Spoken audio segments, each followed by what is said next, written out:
Salut les anacalypsiens, bienvenue dans cette nouvelle vidéo d'Anacalypsie. Donc aujourd'hui on se retrouve pour l'épisode 11 de Koh-Lanta, 12 de Koh-Lanta. Du coup, je vais sûrement parfois me reprendre, faire des petites bourdes comme je viens actuellement de faire et sans le faire exprès. Parce que je suis très fatigué, j'ai très peu dormi cette nuit.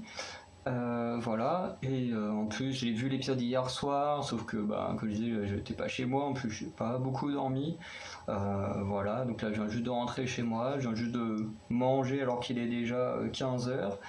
Voilà, du coup je tourne la vidéo, donc je vais faire avec mes notes un peu mes souvenirs.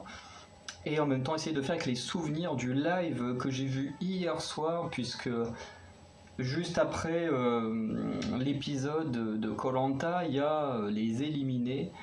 Comme vous savez, c'était la partie en binôme. Mais les éliminés ont fait un petit live que j'ai suivi et qui permet d'apporter quelques petites nuances que ceux qui n'ont pas suivi le live du coup n'ont pas par rapport au vote et tout ça de cette nuit, enfin ou de la nuit dernière. Bref, je vais vite fait sur pause pour fermer la fenêtre parce que sinon, je sais pas si vous entendez la machine, mais moi je l'entends donc ça me dérange un peu. Hop là, on va être un peu plus tranquille comme ça, et c'est toujours au moment où je tourne une vidéo qu'on m'appelle ou qu'il y a du bruit et tout, c'est insupportable. Bref, j'ai jamais de chance. Du coup, épisode 12, épisode que j'ai vraiment pas mal aimé, à part un truc, je vais en parler tout de suite, parce que vous savez, moi souvent je regarde les vidéos en replay, ou des fois ça m'est arrivé, pareil, si c'est pas très bien de le regarder de cette manière-là, ça m'est déjà arrivé de télécharger l'épisode le soir, parce que des fois on peut les retrouver en ligne le soir et les regarder le lendemain, et du coup il n'y a pas de pub quand je regarde la version téléchargée. Voilà, donc je ne donnerai pas de lien ou quoi que ce soit, mais voilà, c'est pas la meilleure façon de montrer son soutien à Koh-Lanta, mais en même temps, un peu comme beaucoup de monde, les pubs on en a ras-le-bol. Et c'est vrai que j'en parlais avec quelqu'un tout à l'heure sur Facebook, et c'est vrai que moi, comme je disais, les pubs en soi elles me dérangent pas, parce que les pubs elles sont là pour apporter de l'argent, et notamment cet argent sert aux différents programmes de la chaîne télé, et notamment à nous permettre d'avoir des très bonnes saisons de Koh-Lanta. Même si ça aussi ça a été un gros débat sur internet, et c'est vrai que moi j'en ai parlé depuis qu'on a la Rose Joubert, j'ai oublié son prénom, qui dirige Koh-Lanta, enfin qui est la productrice. C'est vrai qu'il n'y a que 3 saisons où j'ai vraiment pris du plaisir. Donc la saison 17 avec Clémentine, Sébastien, Claire, vous savez, il y avait Claire, Vincent, Sébastien qui arrivait un peu après avec je crois que c'est même la première fois qu'on avait 3 équipes.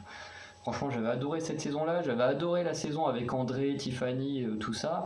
Et après, ça a été un énorme vide pour moi. Alors, je dis pas que c'était forcément nul, mais comparé à ces 2 saisons-là, franchement, je regardais parce que j'adore l'émission et tout, mais j'avais plus autant d'entrain que sur ces 2 saisons-là, la 17 et la 18, si je dis pas de bêtises. Et pourtant, on a quand même eu des All-Stars, des choses comme ça qui étaient sympas, mais bon, voilà, après. L'histoire de la triche qui arrange pas les choses, l'île des héros qui rendait l'émission un peu trop facile pour les héros parce que les autres avaient une sorte de complexe d'infériorité. Et c'est vrai que là, avec cette saison-là, on va dire que c'est la première depuis 2018, donc ça fait quand même 4 ans, où honnêtement je suis vraiment à fond dedans, que j'adore beaucoup trop de candidats, vraiment. Et vraiment c'est une superbe saison. Je sais qu'il y en a beaucoup qui l'aiment pas, tout ça, mais honnêtement moi je l'adore. Que les gens ils aiment bien ou j'aime pas, je m'en fiche. Mais en tout cas je la trouve qu'elle est très bonne, et ceux qui l'aiment pas, tant pis pour eux, peut-être qu'ils aimeront la prochaine, hein, et puis voilà. Mais au final je sais même plus pourquoi j'ai dit ça, mais voilà, en tout cas, voilà, c'est une saison que moi j'aime beaucoup, et voilà. Vous, au pire, dites-moi dans les commentaires ce que je voulais dire, parce que comme je disais, du coup je me perds moi-même dans mon raisonnement. Genre sûr que je voulais dire quelque chose, j'avais une idée mais que j'ai perdu au fil. Du coup, cet épisode 12, du coup il va commencer avec le jury final, Du coup, avec Anne-Sophie qui a été éliminée qui arrive, donc Pauline forcément elle est contente, elle voit qu'elle est entourée de 3 ex jaunes, donc voilà. En plus, c'est que des éliminations au conseil. Oui, au conseil. J'étais en train de chercher qui avait été éliminé aux ambassadeurs, mais comme c'est CETA, mais voilà, tous les 3 qui sont avec elle ont été élus au conseil. Et du coup, Pauline va lâcher une bombe. On n'aura pas énormément de réactions à part Colin qui va être en mode oui, moi je suis hyper énervé, machin, ce qui peut se comprendre, surtout par rapport à Nicolas qui lui balance des choses en mode oui, moi mon enfant, faut que je montre les bonnes valeurs, machin, j'aurais jamais fait des trucs comme toi, de trahir l'équipe et tout, alors que lui-même, ça fait un petit moment qu'il joue double jeu. Et bon, c'est difficile, pareil, avec Nicolas, parce que d'un côté, c'est vrai qu'on peut lui reprocher certaines choses, en même temps, on peut pas lui reprocher. D'un côté, c'est vrai que ce qu'il a dit à Colin et tout, et par rapport à ce qu'il fait, c'est vrai qu'on peut lui reprocher parce que tu te permets pas d'avoir ce genre de propos sur un autre aventurier quand toi-même, bah, tu fais exactement la même chose, de trahir tes alliés. Mais en même temps, est-ce qu'on peut réellement reprocher à Nicolas de jouer? Le but, c'est de faire des stratégies, d'éliminer les gens, tout ça.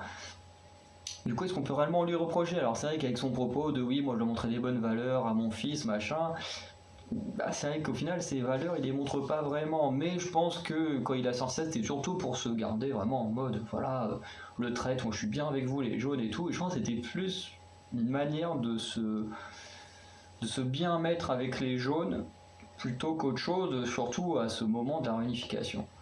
Mais du coup, comme je disais, Pauline va lancer une bombe puisqu'elle va avouer aux résidents, donc Yannick, Colin et Anne-Sophie, qu'en fait, Nicolas c'est un espion.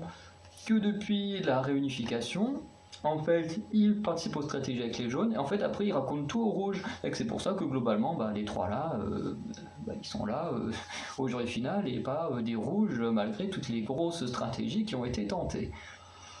Et du coup, je trouve ça assez cool qu'elle le balance, parce que c'est vrai que sur l'île, les gens, ils ont pas l'air de trop vouloir mettre Nicolas dans la sauce, ou que du coup, bah, Pauline, elle le fait en amont, ce qui veut dire que quand on sait ça, nous, en tant que spectateurs, mais dans le jeu, ils le savent pas, mais clairement, là, tu te dis, Nicolas, c'est le mec qu'il faut absolument que tu aies à côté de toi en finale, parce que tous les ex-jaunes vont refuser de voter pour lui.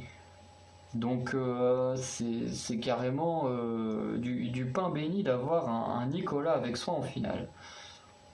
Ensuite, on a Maxime qui en a marre du double jeu de Nicolas et qui clairement dit que voilà, s'il faut qu'il balance Nicolas, il n'hésitera pas à le faire, mais il en a marre d'être mis sur la sellette à cause de Nicolas.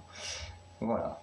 Et je viens de me souvenir de ce que je voulais dire, c'était par rapport aux pubs que je trouvais horrible que les pubs soient placés en plein milieu des épreuves, parce que là on va bientôt parler de l'épreuve de confort, mais je trouve horrible, parce que comme je disais, qu'il y ait des pubs pour qu'on nous fasse des bonnes saisons, voilà, c'est ça que je voulais dire, qu'on nous fasse des bonnes saisons et tout, ça me dérange pas, même si quand même 30 minutes de pub, ça fait beaucoup, je suis d'accord avec vous, mais en soi ça me dérange pas si après on nous offre des programmes de qualité. Mais ce qui me dérange, c'est comment elles sont placées dans l'émission. Je veux dire, foutre des pubs en plein milieu d'une épreuve, en plus c'est même pas au milieu, c'est vraiment aux trois quarts, quoi. Et justement, là, l'épreuve d'immunité, j'ai pas vu la fin. Comme je vous disais, j'étais pas chez moi parce que j'étais chez un ami pour regarder ses animaux et tout. Pendant la pub, j'ai été sentir le chien et tout. Je suis revenu, l'épreuve était déjà terminée, il y avait Denis qui posait des questions aux gagnants et tout, et vraiment j'ai pas pu voir qui avait gagné parce que bah, la pub reprend vraiment peut-être 1 ou 2 minutes avant la fin de l'épreuve. Et ça honnêtement je trouve ça complètement débile. Donc je doute qu'à la taille de ma chaîne, que TF1 ou ALP, quoi, n'importe quelle émission qui travaille dessus, m'entendent, mais si quelqu'un passe par là, foutez vos pubs ailleurs, pas en plein milieu d'une épreuve. Je veux dire, on n'a pas besoin de ça pour avoir du suspense. Voilà, largement de quoi faire avec comment les aventures sont durant l'épreuve pour créer du suspense plutôt que de foutre une pub qui est beaucoup plus frustrante qui énerve plus les gens, surtout que c'est le meilleur moyen, en plus pour que les gens ils aillent aux toilettes ou ils aillent faire autre chose pendant la pub, et puis bah voilà, tu reviens, et puis hop là, t'as loupé une partie de. Enfin, t'as loupé la fin de l'épreuve. Donc honnêtement, moi c'est plutôt ça qui m'énerve dans les pubs de koh. Pas vraiment leur longueur, parce qu'honnêtement, moi je suis quelqu'un qui va beaucoup aux toilettes, hein, qui passe beaucoup de temps à discuter avec certains potes sur internet et tout, donc j'ai toujours, ou alors ce que je fais maintenant aussi, c'est que quand il y a les pubs, je mute le son de mon ordi, parce que je regarde ça sur mon ordi, et puis je me mate une vidéo YouTube pendant la pub. Voilà, je trouve des techniques pour faire passer la pub assez rapidement. Voilà, et honnêtement, faites la même chose pendant les pubs, au lieu de juste rester devant et vous faire chier et tout. Mutez votre télé ou un truc comme ça et faites autre chose pendant les 10 minutes, et puis voilà, revenez. Une fois que vous avez vu qu'à l'écran, ça va les reprendre et tout, et puis voilà. Honnêtement, c'est un bon conseil que je peux vous donner pour ceux qui en ont vraiment marre des pubs, et je crois que c'est quasiment tout le monde. Bref, on revient au jeu, et maintenant, au moins, j'ai pu dire ce que je voulais dire. Ça m'aurait un peu ennuyé d'avoir vraiment oublié. Voilà. Du coup, avant l'épreuve de confort, on a Ambre qui, du coup, m'a fait un peu peur. Parce que c'est toujours un peu horrible les aventuriers qui se mettent un peu en avant juste avant une épreuve. Bon là ça s'est vérifié comme avec François quand il disait ouais bon moi le tir à l'arc je pense que ça va aller, j'en ai fait un peu en 6ème mais bon ça va être tranquille. Et au final après il a gagné donc effectivement c'était tranquille, il n'y a rien à reprocher. Je sais qu'il a pris cher pour ça où tout le monde dit oui il est arrogant machin, mais le mec il peut se permettre d'être arrogant, il gagne quasiment tout. Le mec depuis le début de la partie en solo, il a quasiment tout gagné. Donc oui, il peut se permettre d'être arrogant. Enfin voilà, il a déjà gagné au moins une immunité, il a gagné le confort où il a été avec Ambre. De mémoire, lorsqu'il y avait le confort à 4 avec le téléphone, de mémoire il faisait partie de ce quatuor qui avait gagné. Ensuite, il gagne encore une autre épreuve hier soir. Enfin, bref, voilà, il avait. Oui, c'était au niveau du. Ouais, le tir à l'arc, oui, c'était la fameuse épreuve à 4. Donc, oui, enfin voilà. Il a juste à chaque fois quasiment démonté la concurrence. À part le parcours du combattant, mais vu dans l'état qu'il était, ça ne m'étonne pas qu'il ait fait une mauvaise performance dessus. Mais les gens qui sont là en mode oui, il est trop arrogant, il est trop machin, mais le mec il peut se permettre. C'est comme ceux qui disaient oui, Claude il est trop arrogant et tout, mais le mec il gagne quasiment tout donc il peut se permettre d'être arrogant. Et encore, je trouve même pas que ces gens là étaient arrogants quoi, ils disent juste là, les capacités qu'ils ont et puis bah. Après ils gagnent juste après l'avoir dit. Est-ce que ça fait vraiment d'eux des gens arrogants? Enfin voilà. Je veux dire, moi, j'ai fait la course d'orientation quand j'étais au collège, quand j'étais un petit peu au lycée. À chaque fois, j'ai fini jusqu'en championnat de France, ou alors j'ai fini premier de mon lycée. Est-ce que si je le dis devant la caméra juste avant l'orientation, ça fait quelqu'un de moi d'arrogant, surtout si en plus après je gagne l'épreuve? Bah non, enfin je veux dire, on a tous des capacités différentes et c'est pas parce qu'on les dit qu'on est arrogant. Enfin, et puis même moi qui ai revu un des épisodes, je sais plus lequel, enfin vraiment je trouve pas qu'il est. Oui, c'était pour vérifier le truc du collier d'Olga, donc ça doit être celui de la semaine dernière. Et vraiment j'ai re-regardé les scènes, mais il n'y a rien d'arrogant de la façon de faire. Encore une fois, c'est vraiment des anti-François qui doivent raconter ça, parce que franchement, voilà, il n'y a rien d'arrogant dans ce qu'il dit. Mais bon, souvent quand on déteste quelqu'un, on essaie de lui donner tous les défauts qu'on peut, même si ces défauts n'existent pas. Bref. Et du coup, Ambre va faire, entre guillemets, une Claude ou une François en se mettant vachement en avant en disant voilà, moi, je suis capable de tout manger, j'ai beaucoup voyagé, j'ai mangé plein de trucs dégueulasses. Alors, j'ai pas noté les exemples qu'elle a donnés. Peut-être que Maxime, sur sa vidéo, lui, il aura noté ces choses-là. Bon, en tout cas, j'ai pas tout noté.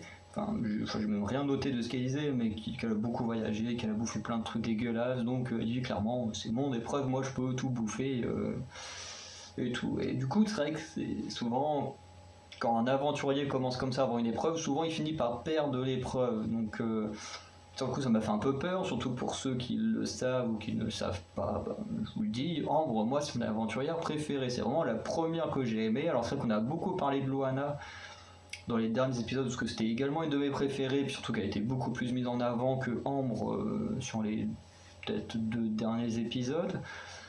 Mais pour moi, Ambre, ça reste quand même ma préférée. Et là, elle revient un petit peu en avant, puis là, elle commence comme ça avec une phrase comme ça. Je me suis dit, oh là là, fais attention, j'ai pas envie que tu perdes. Et du coup, forcément, le confort. Alors, j'avais vu la vidéo de Denis, mais je vais pas regarder en entier, je vous avoue, où il racontait que le confort allait être un mixte entre l'épreuve de la dégustation et l'épreuve de la boue, parce que ça fait très longtemps qu'on n'a vu aucune des deux, donc ça fait longtemps que t'as pas vu les deux, donc tu mixes les deux. Et la réflexion est un peu bizarre. L'épreuve en soi, la façon qu'elle a été faite, honnêtement, elle marchait très bien. Enfin, moi, honnêtement, j'ai plutôt bien aimé. Mais c'est vrai que le mode de cheminement, il est très chelou. C'est en mode, bah tiens, ça et ça fait longtemps qu'on les a pas fait, allez hop, on les met ensemble. Je sais pas, je saurais pas quoi combiner comme épreuve qu'il y a pu y avoir, mais je me souviens dans un très vieux Koh-Lanta, je me souviens qu'il y avait une épreuve où il fallait qu'ils tiennent un fil avec une bougie en l'air, puis si tu bougeais mal, t'avais la bougie qui tombait, puis je sais pas, tu vas dire allez hop, on va combiner ça avec, pour ceux qui savent pas, le tout premier Koh-Lanta, l'épreuve finale, il n'y avait pas de poteau, mais il y avait une grande statuette, il fallait garder sa main dessus. Et si tu lâchais, parce que je crois qu'ils avaient fait ça en pleine nuit ou un truc comme ça, enfin ça avait duré très très longtemps l'épreuve et du coup imagine tu te dis bon bah allez hop tu gardes une main comme ça, une main en l'air pour tenir le fil, est-ce que tu dis bon bah ça fait depuis le début de Koh-Lanta on les a pas vus, on va les combiner ensemble, bref c'est le cheminement est assez chelou mais au final ça marchait très bien, enfin, pour moi ça a très bien marché. Du coup, avant que l'épreuve commence, forcément, il y a le tirage des binômes. Donc, on a d'abord Olga qui va tomber avec François. Et Olga, elle est hyper heureuse parce que là, Olga, elle se dit je suis intouchable. Elle qui est tout le temps plus ou moins en danger se dit là, je suis intouchable. Et Olga, elle est dans mon top 3 de ce Koh-Lanta. Donc, je suis très content pour elle parce que honnêtement, quand j'ai vu qu'elle était avec François, je me suis dit la même chose. Elle est intouchable, elle est tranquille. Et en plus, Olga, elle le dit clairement, voilà, d'un côté, j'ai envie de faire qu'il avec François, parce que bah voilà, il est très fort, machin, il a l'air cool. Mais surtout, c'est qu'en étant avec François, c'est un ex rouge, elle c'est une ex jaune, et ben ça brise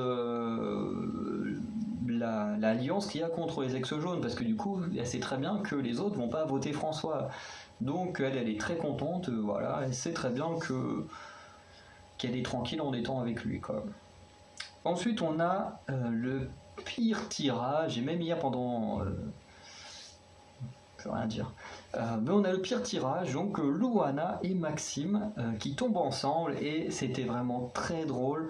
On reviendra un petit peu après par rapport à Maxime et tout. Même Louana, je pense. Oui, effectivement, on reviendra dessus après.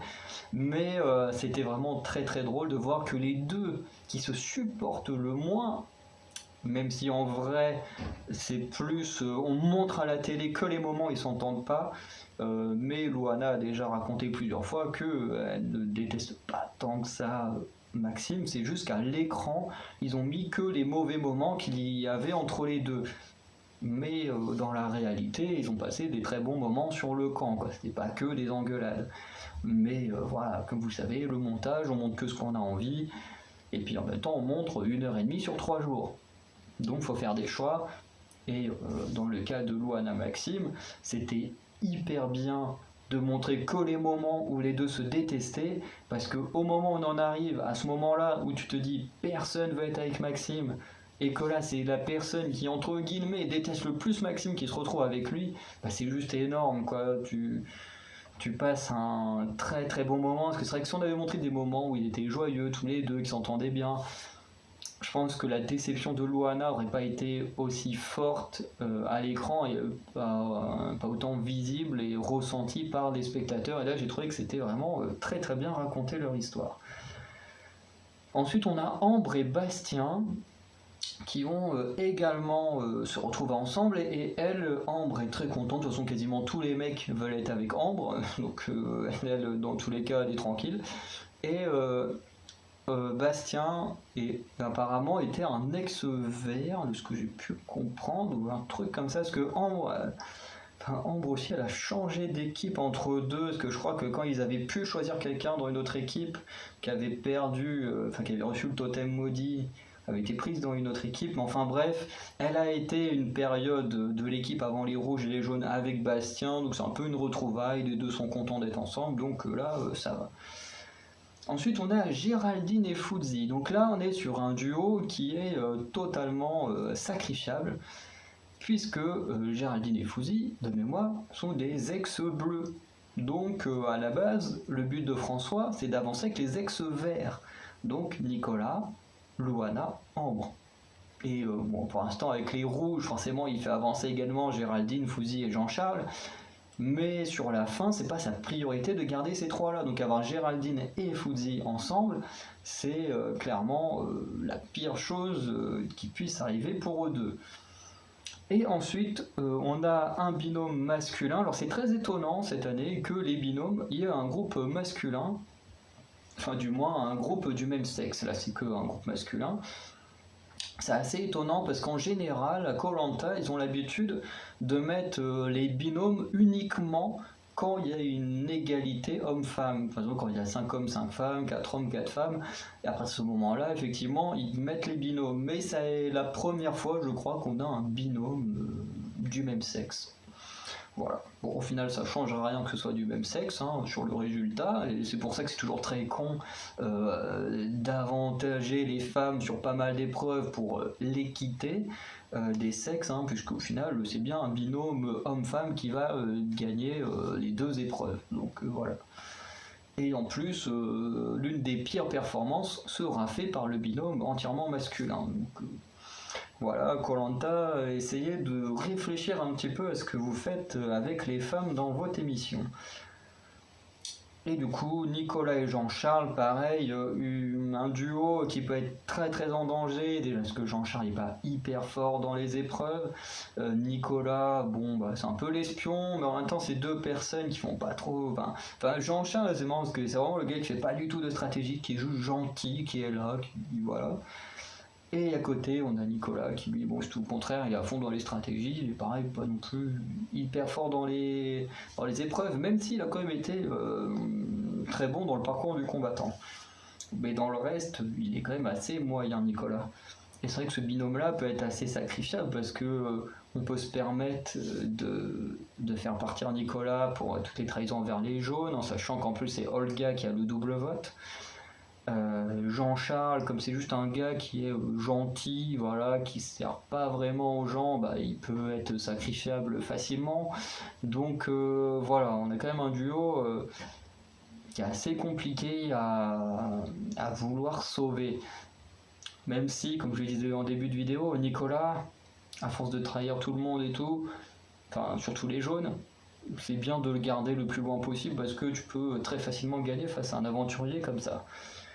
Ensuite, du coup, le confort, le but en gros, c'est qu'il y a deux assiettes avec des choses différentes à manger dedans. Que des trucs dégueulasses, j'ai pas eu le temps de tout noter.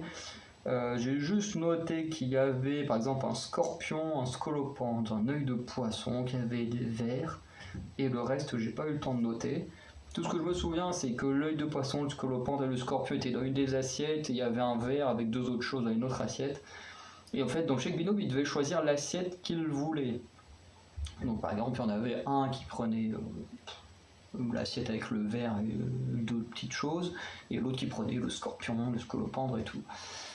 J'ai pas marqué précisément qui avait pris quoi, à part Ambre qui forcément dans son binôme a pris le truc où il y avait plus de bouffe, plus de trucs dégueulasses quoi. Et du coup, le confort, c'est d'aller chez des pêcheurs de langoustes, de pêcher avec eux, de manger avec eux, et ensuite de dormir dans un hamac, et du coup d'avoir... je sais plus s'ils ont un déjeuner ou pas. Bref. Dans tous les cas, ça reste quand même un très très bon confort. Du coup, pour l'épreuve, chaque membre doit finir son assiette. Dès que tu finis ton assiette, même si l'autre n'a pas fini, tu lèves la main, Denis il fait bon ok, hop, tu pars dans la boue et tu dois ramener la boue dans un seau au nom du binôme et le remplir. Alors il y a une sorte de barre à l'intérieur et dès que la barre est recouverte, du coup le binôme a gagné. Et du coup, on a quand même Nicolas et Olga qui vont quasiment finir leur truc en premier. Alors forcément, ils ont les trucs, les plus petites portions, quoi. Mais ils vont tous les deux finir en premier. Ils vont commencer à remplir les seaux. Et puis petit à petit, tout le monde va partir remplir les seaux jusqu'à ce que tout le monde ait fini de manger. Donc ce qui est assez bien, c'est que tout le monde aura eu le temps de bien déguster tous les trucs dégueulasses avant que l'épreuve se termine. Et du coup, on a une victoire.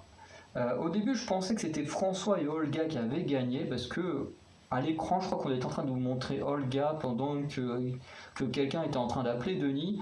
Et du coup, je me suis dit, attends, mais du coup, Olga et François ont gagné, mais Denis il annonce Ambre et Bastien, mais en même temps, c'est vrai qu'avec la boue, on reconnaît personne. Mais j'étais quasiment sûr que c'était Louana, je sais pas pourquoi, j'avais l'impression de voir Louana à l'écran, mais pas Louana, Olga à l'écran, mais finalement non. Et du coup, c'est bien Ambre et Bastien qui vont gagner l'épreuve. Bon, en soi, ils ont un petit avantage qui, bon, de toute façon, vient du hasard, hein, donc voilà. Mais c'est vrai que Ambre et Bastien sont tous les deux très grands, ils ont tous les deux des cheveux longs, donc ils peuvent ramener beaucoup de boue sur leur corps. Donc forcément, ils ont un petit avantage, par exemple face à Louana qui est petite, et voilà. Comparée aux autres, voilà, même Géraldine, elle est quand même assez grande, enfin voilà. Puis quand tu vois les garçons, la plupart, à part Bastien, les cheveux très courts, donc forcément, ils peuvent pas forcément mettre beaucoup de trucs dans les cheveux, alors que vraiment la boue, ça s'accroche bien là-dedans, donc tu peux en ramener beaucoup grâce aux cheveux. Donc voilà, bon, après on a eu des scènes un peu spéciales. Bon. Moi honnêtement, voir des filles comme ça en bikini dans la boue, c'est pas ce qui m'intéresse le plus, hein, mais bon. En tout cas, comme d'habitude, on a toujours des gros plans sur des poitrines, sur des culs et tout ça. Bref. Après ça, du coup, Ambre et Bastien, ils vont aller faire leur petit confort et tout. C'était sympathique, mais honnêtement, il n'y avait pas grand chose de plus à dire, hein. Moi, les conforts, honnêtement, c'est pas le moment où je prends le plus de plaisir à Koh-Lanta. C'est pour ça que j'en parle jamais dans mes vidéos, parce qu'honnêtement, c'est un peu le moment où je m'en fiche un peu de ce qui se passe, quoi. Je préfère voir ce qui se passe sur le camp, avec les stratégies, les machins, ou surtout quand t'as des épreuves comme l'épreuve des sacs ou des flèches, où t'as les gens qui ont le seum et tout, qui veulent se venger. Voilà, je préfère ce genre d'ambiance plutôt que l'ambiance un peu cucu qu'il y a dans les conforts, mais bon, après, ça, c'est chacun a sa façon d'aimer Koh-Lanta, quoi.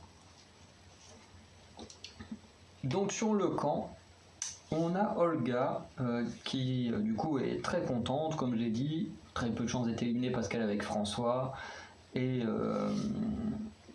en plus elle aime bien François, et puis en plus elle dit qu'il est très bien aimé, donc voilà, tout est nickel.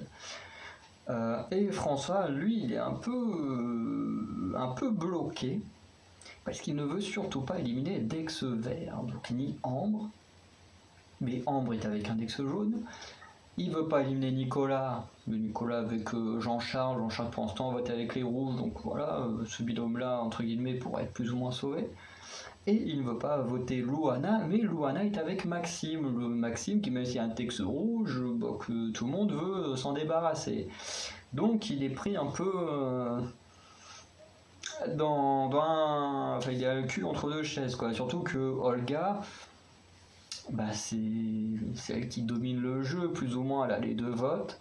Elle sait qu'elle est intouchable grâce à François, donc elle va céder absolument rien du tout. C'est ce qu'on dit les éliminés, quoi. Là, c'était impossible de parler avec Olga. Surtout qu'en plus, il y a quelqu'un qui va avoir cette réflexion-là et qui est très intelligente, c'est que on a tellement, enfin les rouges, ont tellement menti aux jaunes, ont menti à Olga et tout ça, que ils peuvent pas lui demander va voter ci, va voter ça. Jamais de la vie elle va le faire, et encore plus après l'épreuve d'immunité, quoi. Olga, elle sait très bien qu'elle peut faire ce qu'elle veut, qu'elle peut faire éliminer qui elle veut, et pour elle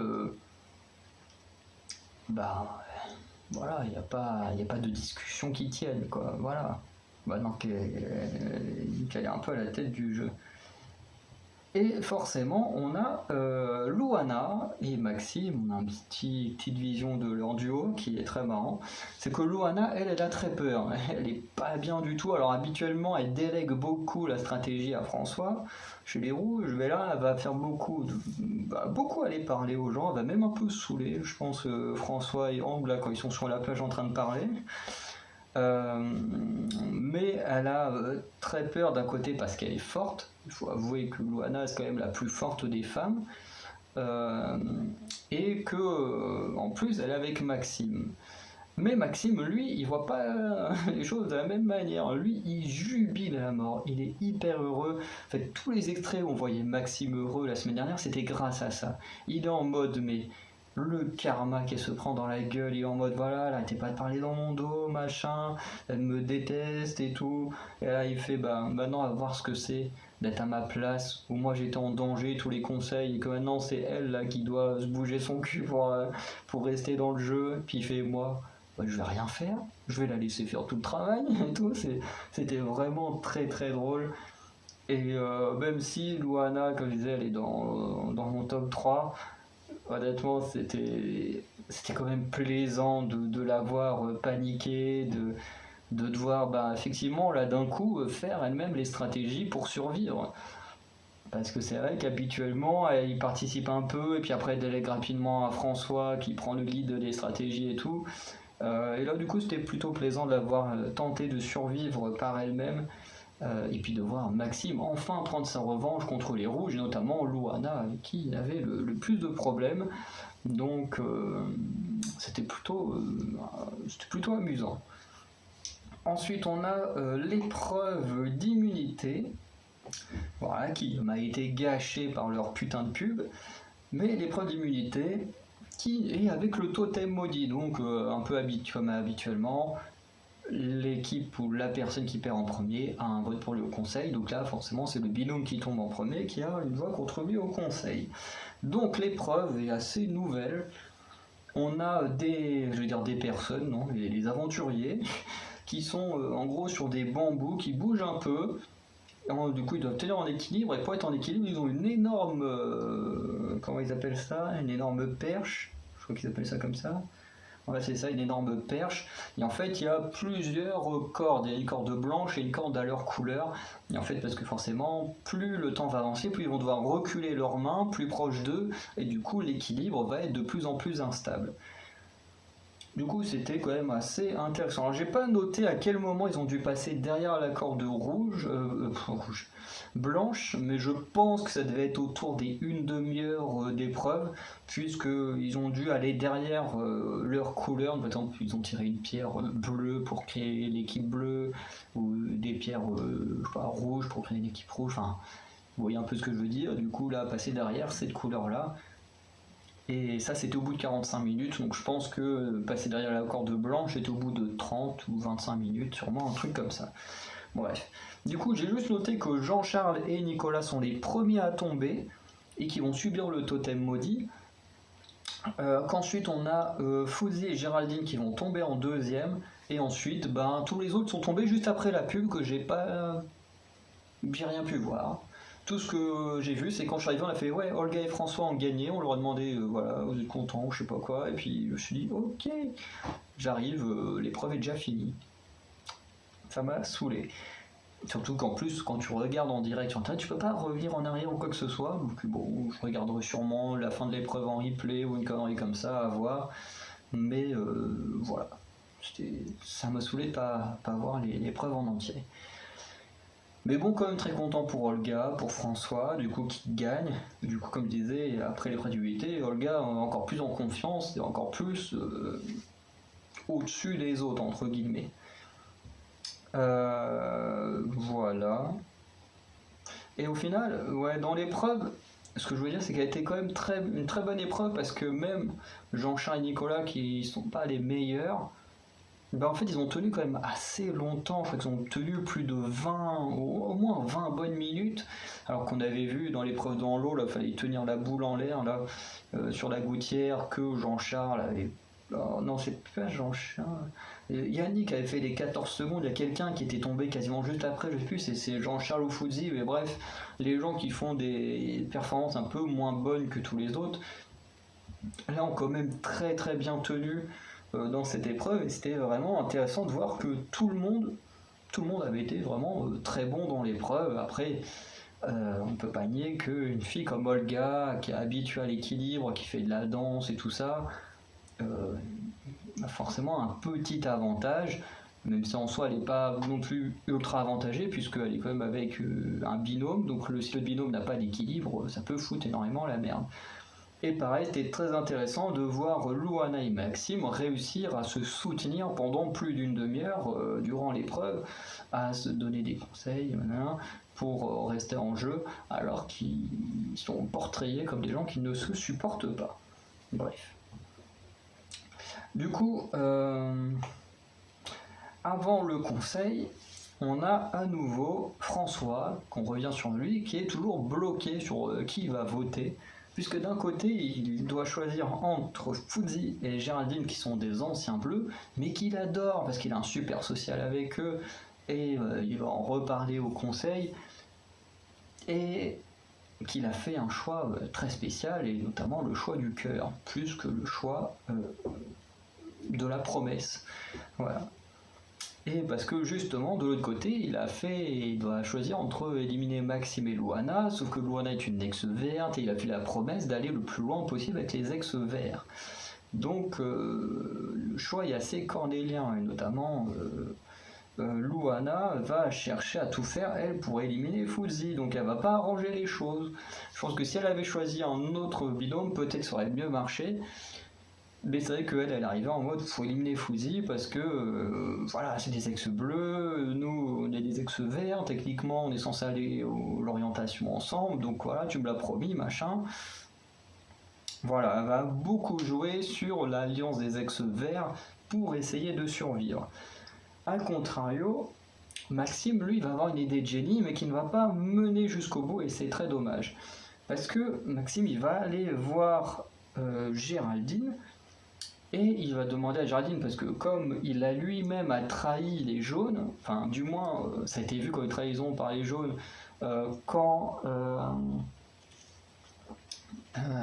mince, c'est pas l'élimination de Yannick justement,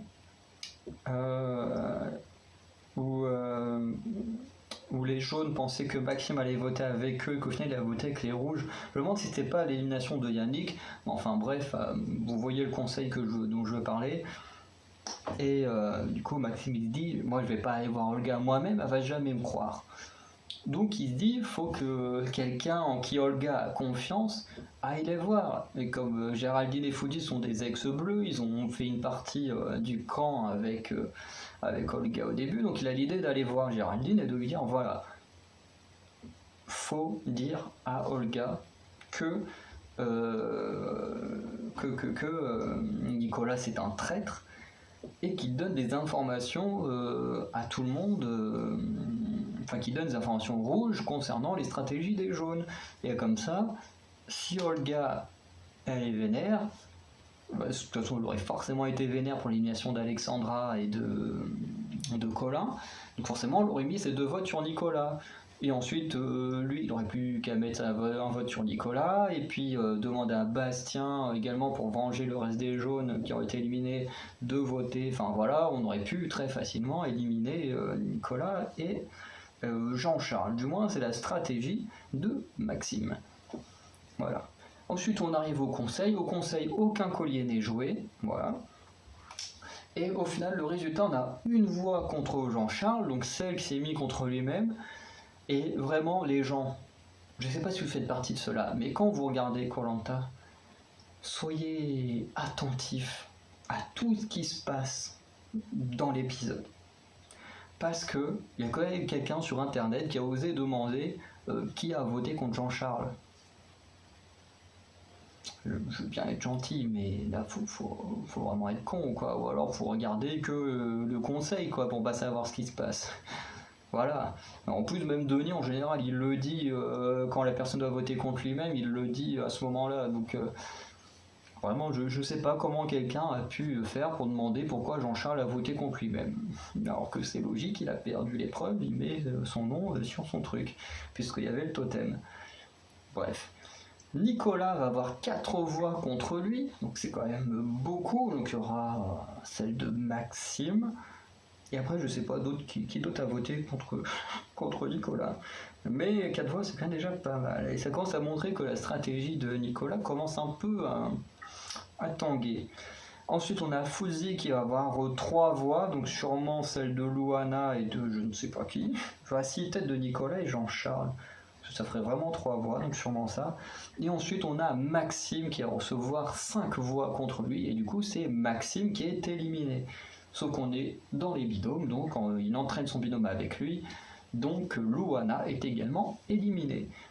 Et en sorte de concerto, Louana et Maxime, même si du coup Maxime qui s'en veut entre guillemets d'être à l'origine de l'élimination de Louana, du coup va laisser Louana choisir à qui donner le vote noir, mais si normalement c'est à lui de le faire, histoire de compenser l'élimination entre guillemets injuste des binômes. Du coup Louana a décidé de donner le vote noir à Nicolas. Donc ça va être super pour ceux qui n'aiment pas Nicolas. Moi honnêtement, il me dérange pas du tout Nicolas. Je trouve que il joue très bien. Pas mon aventurier préféré, mais je trouve qu'il joue très bien ce qu'il fait. Mais voilà, je sais que beaucoup ne l'aiment pas. Et à mon avis, vous allez être dégoûté parce que comme c'est lui qui a les votes noirs, alors ce serait très, très marrant de savoir comment ça se passe si à l'épreuve éliminatoire, parce qu'il y aura une épreuve éliminatoire la semaine prochaine, si c'est Nicolas qui se fait éliminer, comment ça se passe pour le vote noir? Est-ce qu'il doit le redistribuer alors qu'il... Ouais, je pense peut-être. Je sais pas, c'est encore jamais arrivé que quelqu'un qui a le vote noir se fasse éliminer sur une épreuve éliminatoire, si je dis pas de bêtises, donc voilà, je me pose la question. Et voilà, et du coup Louana va expliquer, parce que du coup, voilà, donc vous savez, le live que j'ai suivi concerne Louana et Maxime. Alors je l'ai vu parce que c'est Louana qui a lancé le live, parce que du coup, je ne crois pas être abonné à Maxime. Et du coup, je l'ai regardé par curiosité, du coup il répondait aux questions des gens et tout. Alors, il y a plein de questions, honnêtement. C'est les questions que tu revois un peu sur tous les aventuriers, sur toutes les stories, quand les aventuriers demandent aux gens de poser des questions et tout, donc c'est toujours un peu chiant, quoi. Mais il y avait des questions sympas, et notamment parce que sur internet, les gens ne comprennent pas pourquoi la stratégie de Maxime n'a pas fonctionné. Et c'est vrai que quand on regarde à l'écran, on ne comprend pas pourquoi ça n'a pas fonctionné, on comprend que dalle, quoi. On ne sait pas pourquoi Géraldine n'a rien fait, ou est-ce qu'elle a fait quelque chose, mais que Olga, elle, derrière, n'a rien fait pour venger Colin, tout ça. Et en fait, pendant le live, il y a quelqu'un qui va poser une question là-dessus, et en fait, Maxime va dire très clairement que en fait, Géraldine a fait le choix. Du moins à ce moment-là de l'aventure, il va bien préciser à ce moment-là de l'aventure, puisqu'il ne peut pas parler de ce qui se passe dans les épisodes précédents, suivants, mais à ce moment précis, du moins, comme il le dit, Géraldine a décidé de ne pas prévenir Olga. Ça veut dire qu'en fait, à ce moment-là du jeu, au conseil d'hier soir, en fait, Olga n'était pas au courant de la trahison de Nicolas depuis plusieurs conseils.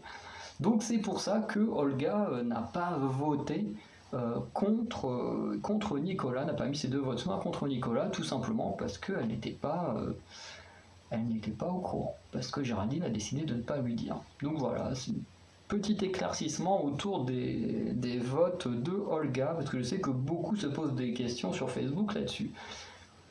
Et autre chose, enfin du moins, c'est grâce à ce live également que j'ai pu apprendre du coup que Louana et Maxime s'entendaient quand même plutôt bien sur le camp, mais du coup que l'émission avait décidé de mettre que les moments où ils ne s'entendaient pas super bien. Oui, et il y a également Louana qui est revenue sur pourquoi donner le vote noir à Nicolas, parce que beaucoup ont demandé. Et en fait, elle va expliquer qu'en fait, au moment où elle demande qui ont voté contre Maxime et Louana, en fait, il y a du coup Ambre et François qui vont lever la main. Je sais plus qui d'autre parmi les 5 ont voté contre eux, mais en gros, tous les ex-verts ont voté contre Louana et Maxime, sauf Nicolas. Et du coup, c'est pour ça qu'elle choisit Nicolas, parce que c'est le seul ex-vert du coup qui n'a pas voté contre Maxime. Et du coup, qui au passage ne l'a pas éliminé.